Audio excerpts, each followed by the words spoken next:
Welcome to Money Discourse. We're going to be talking about all the crazy things that have been happening in the market in the last few weeks. Rajan, how's your portfolio looking? Did someone say bullishness? Rally? It's crazy right now. This is taking us back to last year in 2020 in terms of the speed and the rate at which some of these things are going up. Let's just take a quick look at a few of these things, like Tesla up almost 50% from the lows, Amazon up over 40% from the lows. We've had Apple now trading around $10 from the all-time highs, so literally about 3%, 4% away. Google's still a bit lagging, but we've just seen a huge rebound in so many of these companies. There's many companies that have doubled, tripled from the lows, like Mara. That's one of the stocks that I was in that actually went to like $5.80. It's now $17. Even though Bitcoin's only bounced around 20%, we've seen Mara and Coinbase all double from the lows. We've seen Ethereum double from the lows, over double from the lows. A lot of these altcoins have had some big moves. There's literally just bullishness everywhere. And on top of that, we've seen commodities decline. We've seen oil now flirting around the low 90s, even in the 80s, with gas prices now down well over 20% from the highs. We've seen gold come down, soybeans, wheat, corn, everything, aluminium.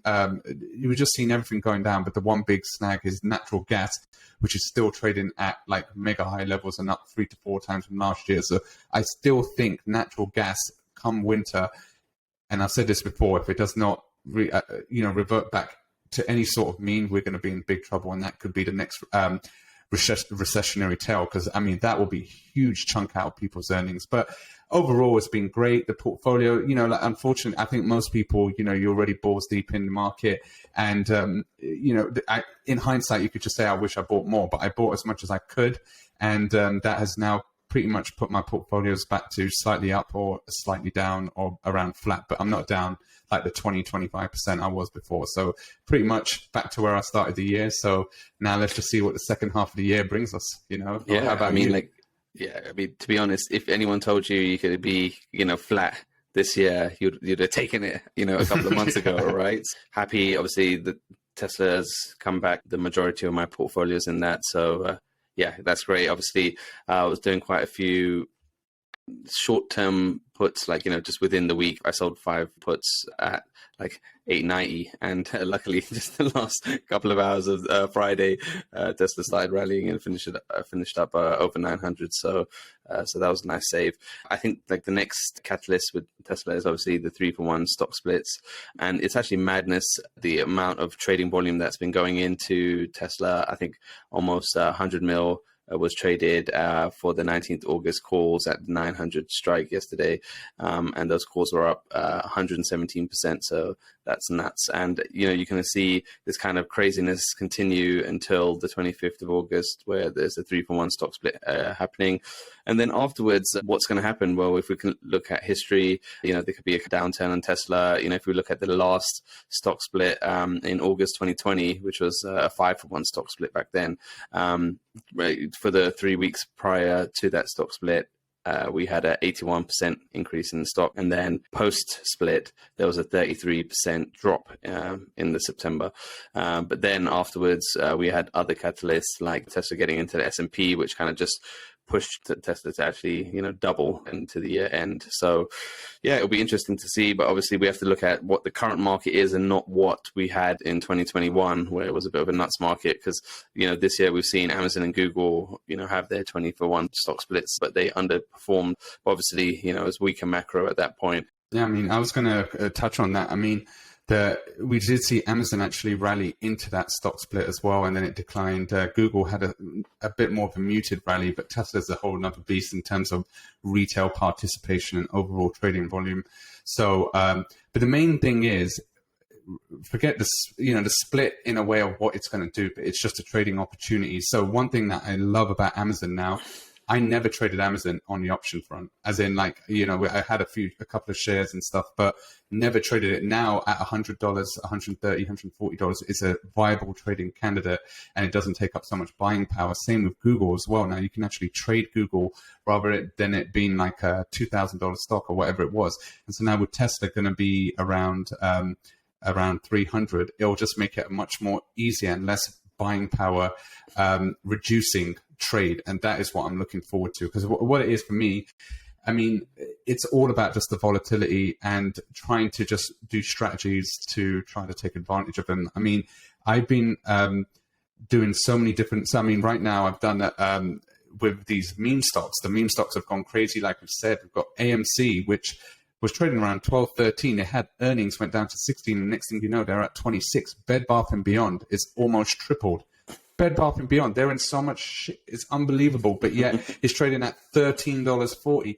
In a way, like the markets are just giving, the thing is that there's a sense of loyalty from these companies to these meme traders that are pushing up these high shorted names. But with Bed Bath and Beyond, they just got a raise. They got to just do an offering on the back of this move. I mean, they were trading at $5, $5.50. It's at $13.30.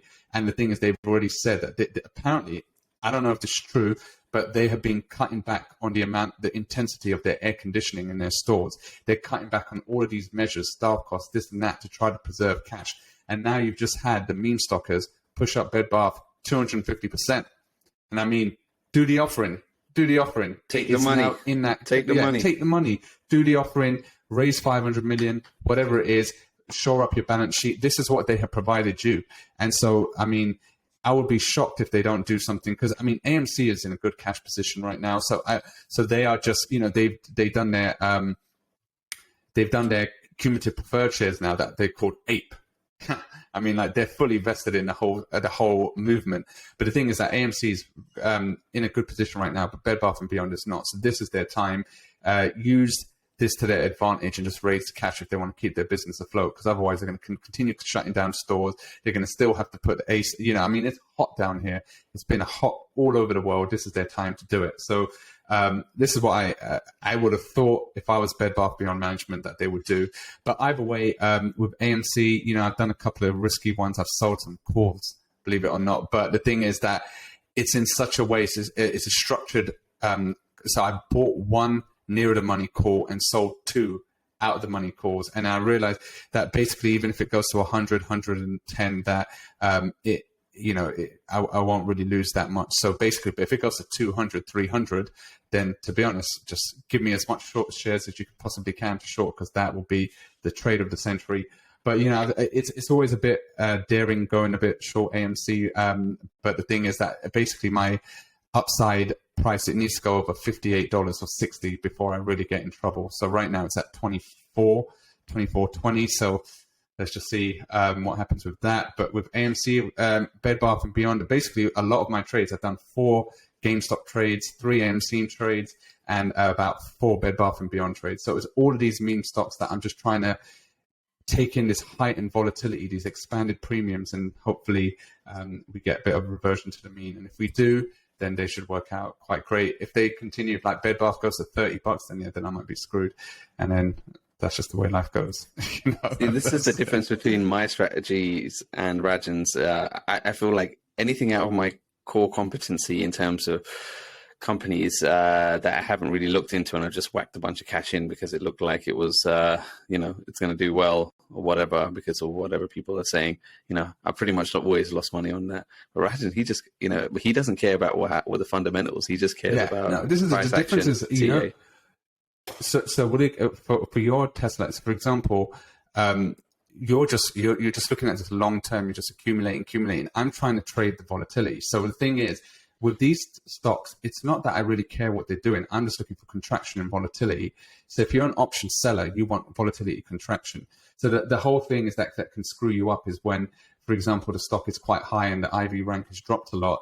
And when there's not much premium to sell, if you do get a down move, that is what will put the most pressure on the account. So what's happening now is with this huge rally in the market, that the volatility has dropped so much that those volatility option shorts is becoming more difficult. So the thing is, I've learned from my lesson last time, I would rather sit back and just hold the cash until you get some names that have more heightened volatility than feel the need that I have to keep on selling options even when it's out there, because we've clearly seen that these stocks can move 20-30% against you so quickly if something don't happen. And I said to this nat gas, I'm telling you, these bills that you can tell us about in the UK, I don't know how it's going to translate here yet, but in the UK, the price cap for energy, what is it now? Gone up 3x?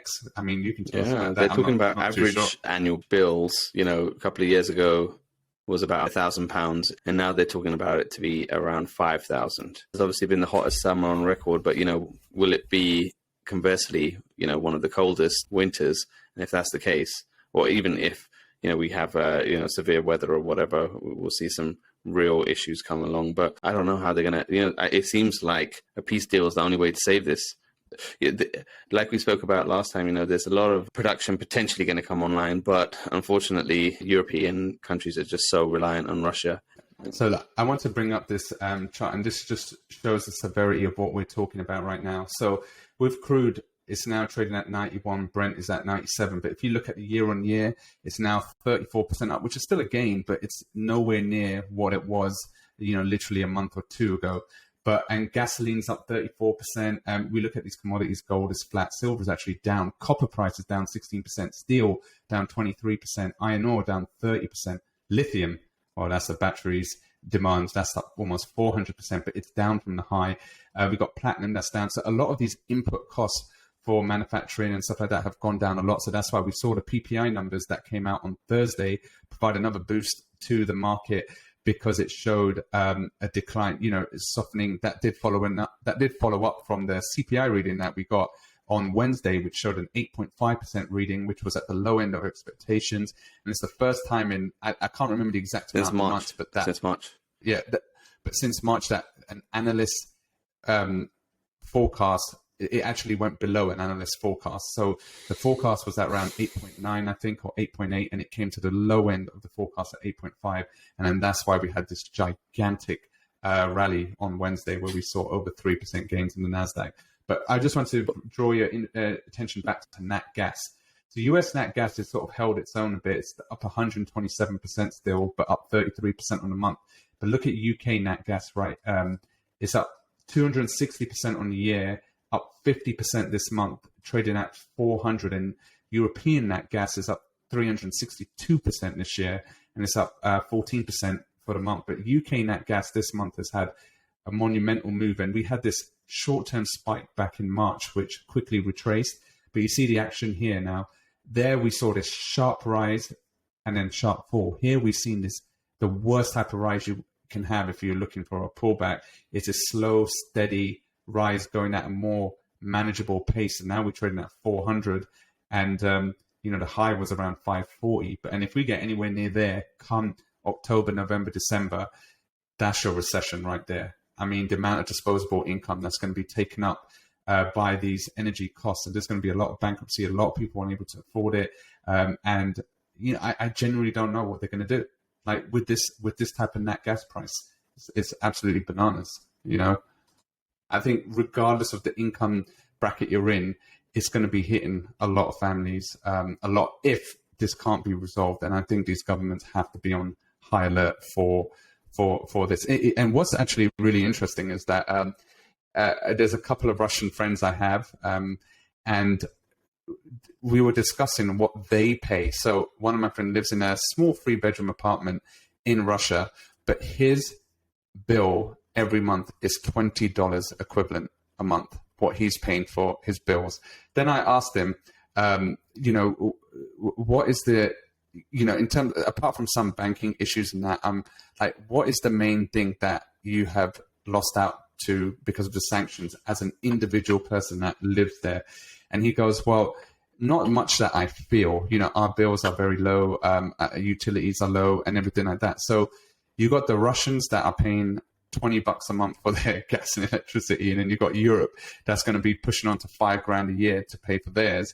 So the question is, although maybe the tide was initially with the West, it definitely doesn't seem like that right now. And it looks like, although Russia as a country may be under sanctions, in terms of what the people are feeling, it's nowhere to the same extent as it is here and to the West, especially come winter. And that's what it seems like is the state of play right now. Yeah. So looking at even US consumer borrowing, it's jumped up by 40 billion, the second most ever recorded. What do you think? I mean, obviously they're discussing this in the All In podcast. What's your opinion? Do you think that everyone's just trying to keep up with their lifestyle that they had, when there was a lot of free money, or, the economy was doing a lot better?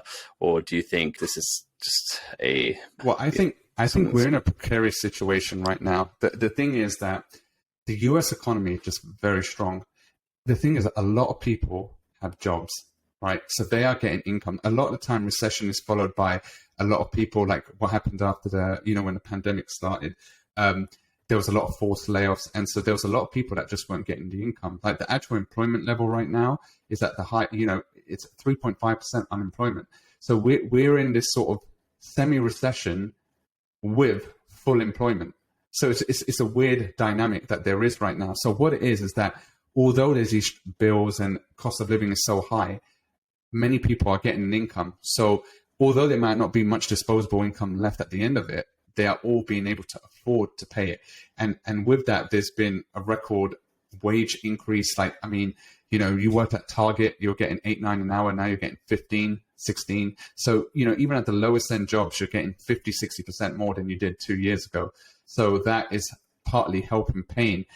It's the same position they were in 2 years ago, but their wages have gone up and it's just counteracted by the cost of living that's gone up pretty much similar to those amounts. So I think the status quo where we were 2 years ago to where we are now is pretty much the same.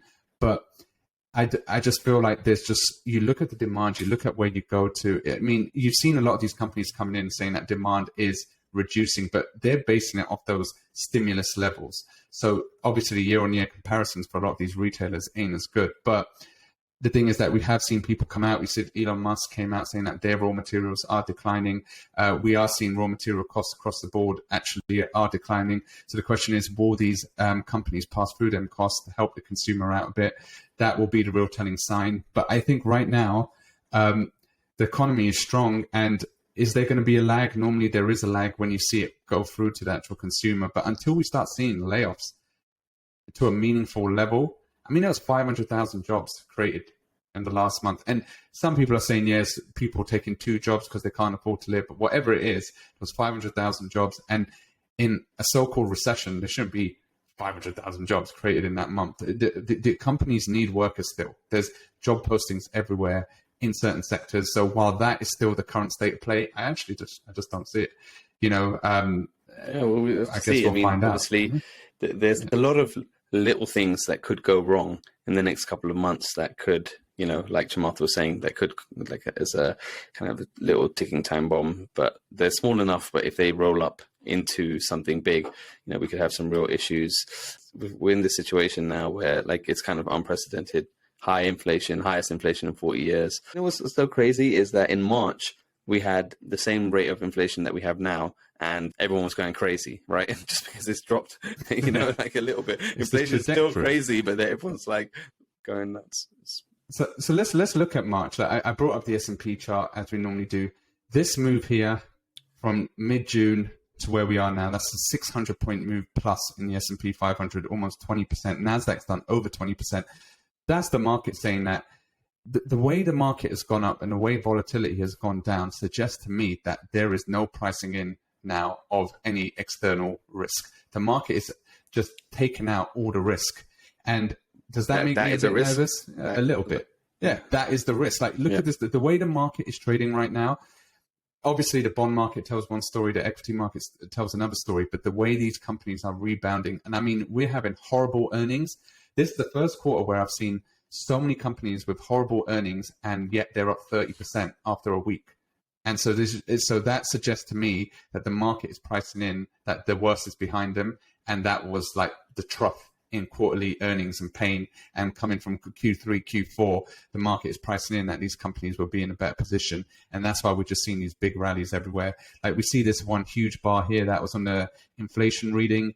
We had a pin bar, and then we had another big move on Friday. And then if we just look at this channel, I always said if we broke above this channel, and what we did, we broke above, we tested the line again, and then since then we've just gone up.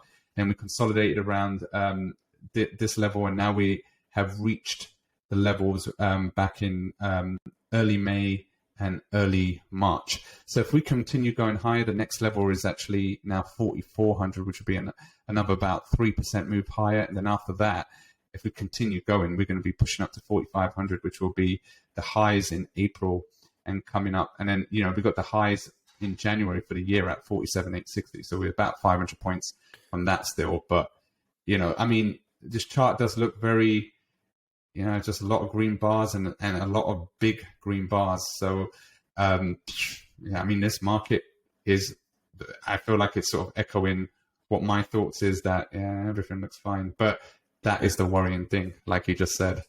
Yes, and if you look at the ARC Innovation ETF, right, we're up 18% in the last month, just 4.2% in the last day.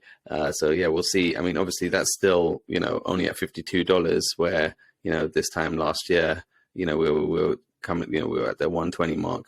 So, rampant speculation isn't there just yet. And obviously there's still, if you think, oh, I've missed it, I've missed out the rally, obviously there's a lot of stocks to rebound. But the thing is, there's a reason why it's priced where it is, because people have kind of lifted the veil and said, oh, well, you know what? Why are these companies billion-dollar companies when they have no path to profitability ever? And it was interesting, when you look back on Kathy's predictions on, obviously GDP. Everything is wrong. Basically saying GDP will increase by like 50% with automation and everything that's going to happen in nanotechnology and biogenetics and all of that. So none of that has come through yet. The thing about Kathy is it feels like she's the person that puts out these outrageous things to get the press. So and I think we might have discussed it in one of our pods that.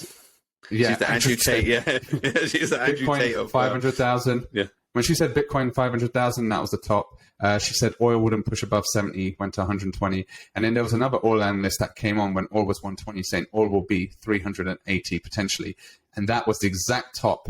And now we're at 91, right? So the thing is that whenever you get these outrageous calls, the thing about her stock, she's still doubling down on her strategy on, investing in these zero profitability, nothing names. But the thing is that when you get this type of rally, that people just bottom feed and go, oh, what's cheap relative to where it was? All of these, these cafe stocks, so to speak. And so it just is going up with the market. There's nothing that's fundamentally changed that much about it. It's just gone up with the market. And so, I mean, that's just what it is. I mean, you look at Roku, you look at Teladoc, you look at a lot of these companies, they're discussing crappy earnings, but yet when the market rises, the tide lifts all boats. That's the phrase, right? So this is just the thing is that, I mean, like ARC had like 1.3 billion, I believe, in terms of net inflows in the first half of the year, which is just crazy. I just really want to see what it's going to be like in the second half of the year. But if you have these inflows are all just bottom fishing. They're just going.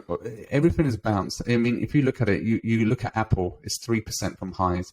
Is it a compelling buy over here than it was when it was the 130s, 140s? I mean, you've got to think, what's the upside? But then you look at where is Kathy's fund relative to its highs? It's 75% lower. So you just go, oh, I'd rather buy that because that could potentially go up 50%, 20%, 100%. But what's Apple going to do? 5%, 10%, maybe 20%? I don't know. So it's just risk to reward, where the people are just looking for the path of where you can potentially get more bang for your buck.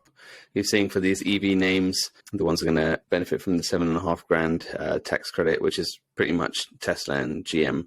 I still just can't understand why they're calling it the Inflation Reduction Act. Where no, but the one thing is I looked a bit more into it, and there is a lot of money that will be raised, and that EV tax credit is not as lucrative as it seems on the surface. In fact, hardly any Tesla models would even qualify for it because they have income limitations and price limitations as well. So Rivian, they actually put out a memo to their customers to lock in the EV credit now because of the price of their cars, which are $80,000, $90,000, that a lot of these people won't even be eligible for it. And if you earn over a certain amount on your tax, right now it's a blanket $7,500. If you make 10 million a year or 10 grand a year, as long as you have a $7,500 tax liability, you can claim this credit. But with this new credit, it's a lot more income contingent and price contingent based on what it is. So, but the income, not as the income thing, fair enough. Look, if you've got enough money to pass the income checks, you don't need the $7,500, and there's already enough demand. My whole point is they didn't need to put this EV thing in. Yeah, I think this was just unnecessary. Yeah, they're sold out of everything anyway. Any EV that comes out that's a reasonable price, it's gone from the lots, right? The thing is that it is good for Tesla because the rear-wheel drive Model 3 is eligible, the Model Y is eligible, and whenever the Cybertruck comes out, depending on what the pricing is, I think it's going to be pretty insane in terms of the actual pricing. So maybe it's not going to be eligible, but to be honest, it's just another tailwind for Tesla, because the main thing now is that they're allowing the $7,500 to come off straight off the price when you for the dealer instead of having to claim it back from your taxes.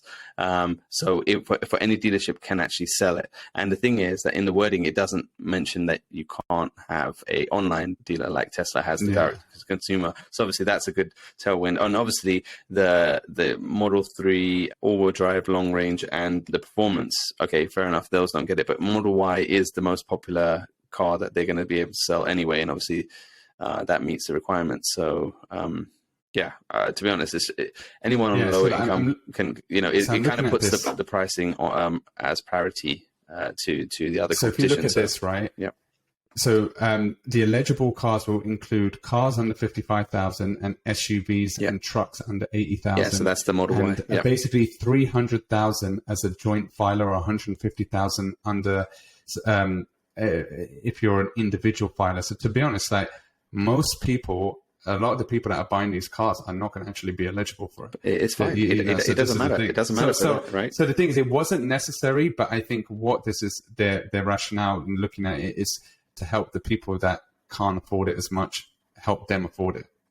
That's if they wanted one. But the question is, you still got to wait ages. I'm still waiting for mine. It's now coming up to end of August, so it's still a long time. 430 billion Inflation Reduction Act. When there's inflation, well, I mean, you got to think about it like this. Yeah. It was a lot of the funds is going to no, special interests. Right, a lot of the funds. $1.7 trillion was the initial package. It's gone down from 1.7 trillion to 400 something billion. Biden ran on this campaign that he was going to build bridges and roads and repair infrastructure and all of this. And the thing is that it's still a massive defeat from his initial proposal. It is literally 25% of his initial proposal. So the thing is that when we're talking about a package that is less than $500 billion in the grand scheme of things, compared to 1.7 trillion, I mean, it's inflation is there, but the thing is that this package is much more, like in terms of the net outgoings, is much, much lower. And that's why Manchin went on board. Remember, we were looking at 1.7 trillion, 1.5 trillion, then 1 trillion, and it's all the way down to 400 something billion. So, I mean, it's just a small W for the Biden administration, which has literally had every agenda which it planned to do when it came into office blocked or not go through. So they finally managed to bring it down 75% lower than the original amount and managed to get all the Democrats on board to pass this through, because obviously every Republican said no. So the thing is that I think it's, what we all expect Biden's going to last no more than this term. It's his one agenda that he can say, and the thing about it, which is weird, is that even in the last Republican campaign, they were like, we need infrastructure, roads and bridges. We need to repair our crumbling infrastructure. That was what the whole mantra was. But then when these guys propose, all right, let's do it, they're like, no, we don't want to do that. Inflation. So the thing is that I think this is all just partisan, like how everything always is. But I don't think they needed to put everything in there, but I just think, some of these infrastructure really does need to be fixed. So you could see it, like it's no point saving money and then these bridges are collapsing. That's the thing. I mean, everyone's just on debt anyway, so you might as well just, like, I don't know. And the way that if they can enforce this 15% minimum tax, that'll be interesting. How that will bring in a lot. And I wonder how those hopefully it'll pay for itself. 15%. Hopefully it'll pay for itself. I think a $400 billion package is much easier to pay for itself than a 1.7 trillion. And that 1.7 trillion was laughable. And I was glad that got struck down. So it's now, Trump obviously cut the IRS funding. Now there's going to be an extra 8 billion a year for the next 10 years, right? 80 billion is going to the IRS, try to get that tax back. They always say 80 billion. I think it's earmarked for it, but how much they actually get of that 80 billion, I don't know. I think they just put it aside. But I guess the IRS knows, like the people that apparently that this will actually affect the most is not the rich people, it's actually the poorer people. And where this enforcement comes in are people that are scamming the system, like illegally claiming disability allowance, illegally claiming that they have this stuff, or they're claiming benefits, but while working a cash job and stuff like that. So this is apparently more of the enforcement to take away these benefits that are taken advantage of from social Medicare and that. We've known in our day, like some of the gardeners we've had back in the day that, they're claiming the dole, but they're also taking cash from the thing. So a lot of that is to address a lot of this scamming of the system, like claiming all disability benefits, this benefit, that benefit, while being totally fine and then working a job. So apparently a lot of the enforcement is more based on that end of it, rather than trying to catch the rich guy that's got money in the Caymans and in this and that, because it's much easier to catch the low-hanging fruit doing fraud, because it is fraud. If you're claiming disability allowance and you're not disabled, then trying to catch the creative accounting that the rich guy has done. So I think that is what they are. A lot more of the funds will be used at trying to save, like help the social Medicare program. Social security program. So that is what I've heard. What they actually do, I don't know. So we'll see.